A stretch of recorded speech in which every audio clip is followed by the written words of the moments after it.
Hey there, Jim Schlexer from the CEO Project. Accountability is a topic that we run into all the time. And people struggle with holding their team or the people that work for them accountable to deliver the results. But it turns out it's not that hard. And there are 3 things that you can do to improve how you hold your people accountable.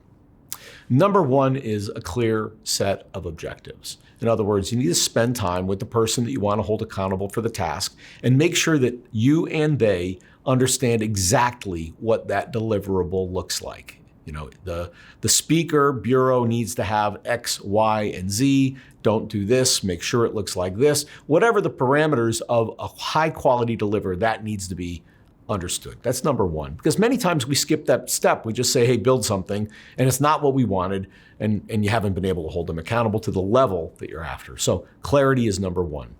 The second is, how are you going to measure them on the success of that project? Both you and they need to know, here's how I'm going to evaluate the quality of this outcome. We grew clients by 10%, or margins went up by 5%, or whatever the measurement is around, it's an observable that you both can look at it and say, yep, we achieved the objective or not. So there's a clear set of measurables around the objective. So, and with that includes timeline, right? It needs to be done by a certain amount of time. So clear objectives, measurable in terms of quantum and time. And then the last one, and this is where everybody falls down. You need to follow up. In other words, once a month or some cadence along those lines, you need to sit down and say, how's it going? You said you'll have this done by the end of June. You've got 2 months left. Are you on track to do it? How can I help you be successful in this project?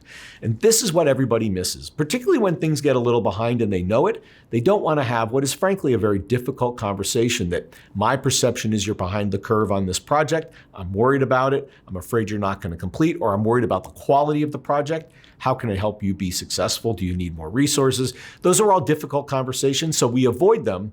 And consequently, we don't hold people accountable to deliver the results we want in the time frame we want. So use those 3 steps, and hopefully you find, particularly step 3, which is follow up, follow up, follow up, and you may find you're much better at holding your people accountable.